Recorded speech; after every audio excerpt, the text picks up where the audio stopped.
good jazz is also far from being creative. I think it's the common denominator of most people's thoughts to say this is why they like it. This is probably why it could be a mass music if it was handled right. Is that clear enough answer? No, I don't quite. You said that good jazz need not be creative. It does not need to be. It's also the ideas and of the public, of you. The truth part I'm speaking of. Remember I said that it can be talked? And I'm speaking the truth, you would say, yes. You wouldn't say that I created a new thought. You say, I've often thought this, but I hear it from this particular bandstand or from this man's mouth, and I feel better now because I kind of agree with him, like reading a good book. Like I've read some things that were not too original, but it gave me a little comfort to know that someone else had thought like this before me. I was searching for a new feeling. Not a feeling for myself, but a new phrasing. You can phrase, for instance, you can take two notes and play them different all day long. Just two notes, any two notes. Ba-da, da-da, da-da. You know, the same two notes can be done so many different ways. But this is where the originality comes in, who and how it is, who does it and how they do it.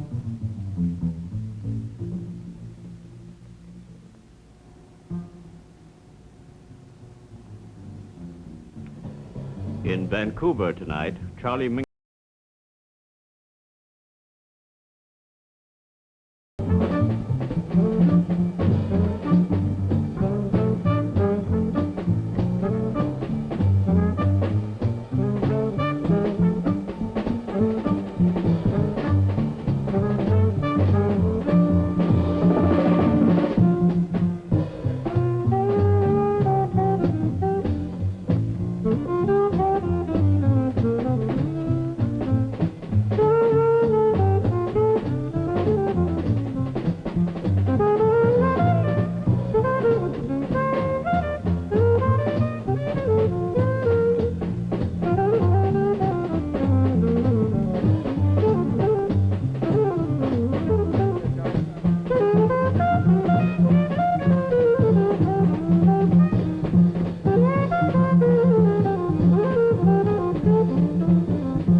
I am a solo performer, but I just don't do it all the time because I do it more here than most places because people don't listen to bass. Bass is a very low instrument to listen to. It's to really hear the lines that the bass player is playing, so I just don't. I wait until the right time. My drummer, Danny Richmond, I would not play without him. It would take a long time to replace him. Most people don't, some musicians don't even understand what we have together. We have a beat that is like a railroad track or any straight line, but we don't play this straight line. We suggest this line so that you may hear a bass drum off of the line, and you may think the tempo is staggering, but it's not. It's playing down to this center, above. Can you see this on camera? Like this is the thought. Instead of playing right on it each time, it plays down, pushes it up, then it plays on it. It plays in front of it and in back of it. And it suggests a smoother line this way, rather than trying to say we have the perfect line in our mind. We're playing the perfect line. We do have the perfect line in our minds. And our trumpet player, Lonnie Hillyer, who is adjusting to this kind of rhythm, they're questioning it right now. They question it more in their playing because they know that we end up together, and they think we jump sometimes, which we don't. Charles McPherson has a kind of warm heart. That's the alto player. And beautiful outlook in life like Charlie Parker, which he doesn't really put down people other than, he doesn't knock anyone, other than the fact that his environment he's been trained to do this a little, but he doesn't mean it. You can tell he does if you question him into it. Lonnie is a little the opposite. He will knock before he knows what he's knocking, but this is youth, and they are the greatest musicians I've ever had. They play good solos, but Favors of Fathers and Reincarnation of a Lovebird are two different entities, so completely different that they make the mistake of playing the chord changes and the structure rather than pay attention to the melodic structure, which will tell them that it's a little sadness involved in Lovebird, wherein Fathers is a lot of hate and protest. Not particularly hate anymore as much as, say, reminding of the hate and a passive resistance, a passive way of going around the hate by leaving the people where they are that want to hate. So you can't just play something, you got to feel something. Feel it, understand it, and know that you have an opinion on it. I would never try and change their opinion.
When I was speaking of peace, I was speaking of peace of the emotions and of the anxieties of people rather than of my personal self. I don't look at myself too much because if I was writing a music that would relate to, or that would reach into, or reach to the people to try and give them peace, I would look into my life, I guess to say, to find out what music I think is peaceful or would give peace. But the peace in the way I mean it is that and living in a war-threatened world at this particular time, to give beauty. I stole this from Bean, the writer. What is his name? The Irishman, yes, Brendan Behan? Yes, yeah. It was his phrase. He said, I asked him what he said about Charlie Parker. He mentioned it. He never thought any critic had ever written anything about Charlie Parker. He said he felt that Charlie Parker's duty had been achieved as many great people's because he gave a little peace, a little beauty, a little love, and his playing while he was here, and that was all his duty was. And I said to him that I felt that no one had ever said this much in all the articles they'd written, that I have always felt that that was the duty of any artist. Well, I think the message will be passed on to them from those that hear it. I think that is a duty of all people that do love and do have found a little beauty in life to sort of talk to each other, and if there's bound to be one among them that is not in love with life enough to want to save life or the earth, and by just talking to each other, the whole thing would grow by passing on the truth, in other words, by passing the truth on to people. But you've used the words truth, honesty, and sincerity several times. Are these the three things that you base all that you do on in music? Depending on how truthful, honest, and sincere I am with myself, this is when it doesn't come off. If I've lived something kind of off the track that I believe in, then I can barely play. I can't play beauty to someone that if I'm not feeling beautiful. But if they give me hate in return, I have much of that to give also, and probably more. And I can also give that with music, but I don't enjoy it anymore. That's why I have it also. That's why I have the milk. Here's to the cows.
I was talking to Charlie Parker shortly before he died, and I told him I had a dream where my name was on a whole lot of posters, and I went to a lot of clubs and everybody was playing music like mine. I didn't like it. I was very miserable.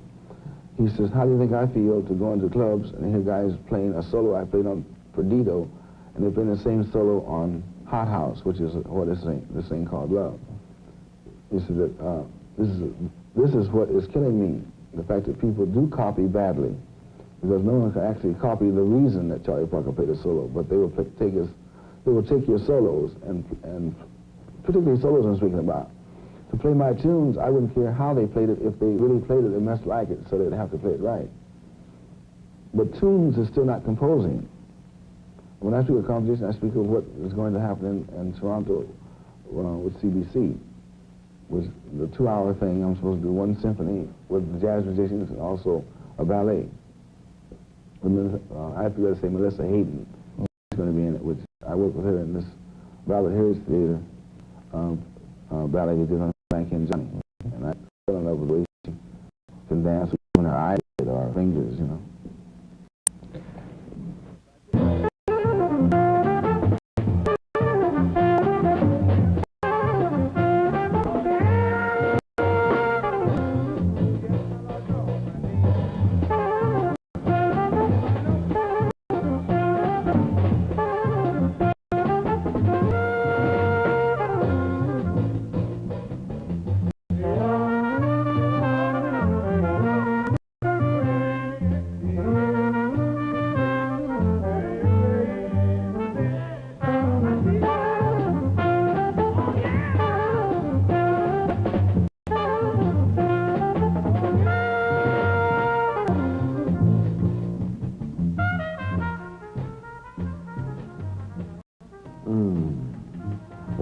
I hope that people like you and people I met that do like music, and call it jazz, will be able to talk to other people who like to make toys that destroy people. I will be able to talk to those people or play those people into a new life that they can live. That, how can I say? I don't know how to say what it would do for them. So I think that we sleep better, I think we feel better, and I think we get rid of our ulcers also. Canada, I've always known to be liberal and freer thinking than most people in the United States, because their environment won't let them think that I'm as good as they are. But my experience has been every time in any part of Canada, the people made me feel that they thought I was a man. And I've been many places in America where I'm called not even a man, but less than that.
From the coast.